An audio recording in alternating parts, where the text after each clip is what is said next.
Video number 3. 37 claimed kills, 5 confirmed murders, 2 escaped victims, all at the hands of one man. Who is it? Well, that's a question that investigators have been trying to answer for years. But now, finally, it seems we're on the cusp of finally figuring out who it was. Today, I'm going to be informing you on the serial murderer known as the Zodiac Killer. After years, the Zodiac murder started in the 60s. He was known for sending ciphered messages in the newsletters and targeting young couples.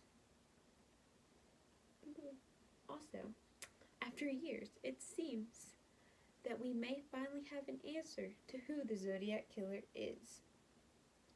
So, we all have a true crime junkie hiding inside us. But luckily, the individuals who uncovered the mystery were a very qualified team of past investigators, police, agents, and news journalists.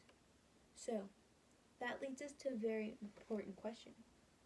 What exactly did the Zodiac Killer do?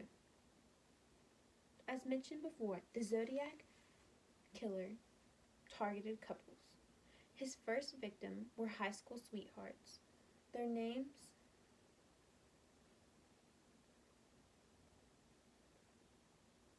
Betty Lou Jensen and David Faraday.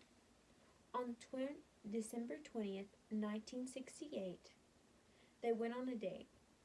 Then, after, they went parking.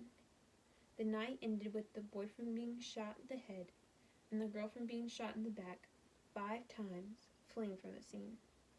The second incident was another young couple, just a few miles down from the first incident. They too were also shot. The third incident is where things start to be a little different. The same suspect targeted a couple, this time stabbing them, but instead of leaving them for death, he calls the police admitting his crimes never to be heard of again. The fourth victim was a male cab driver. So, what made this serial killer stand out so prominently in the media? That would be his ciphered letters. On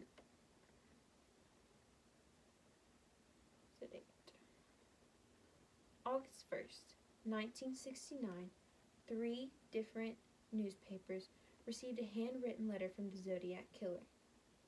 The San Francisco Examiner, San Francisco Chronicle, and Vallejo Times-Herald all received a letter starting like this. Dear Editor, I am the killer of the 2 teenagers last Christmas at Lake Heron. These letters were filled with the details that only the murderer could know about the scene. Not only that, they were packed with ciphers. These ciphers led to information about the identity of who the Zodiac Killer was and messages about his victims. Why did they put these awful letters on the front page? Well, if they didn't, he threatened to kill even more. So, these newspapers were forced to put his messages on the front of their newspaper every time. These letters and the murders all stopped in 1974. But the murders might have stopped, but the investigations did not.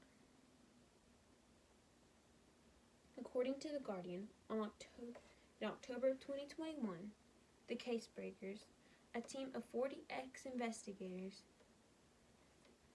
are believed to have solved the case. How did they do this? Well, they cracked the code to the ciphers. This led them to a name: Gary Francis Post. Gary Francis Post not only was the name found in the ciphers, but when looking at pictures of him, they found that he had an identical scar on his forehead that matched the police sketches from years ago. However, they were not able to question him as he passed away 2 years ago.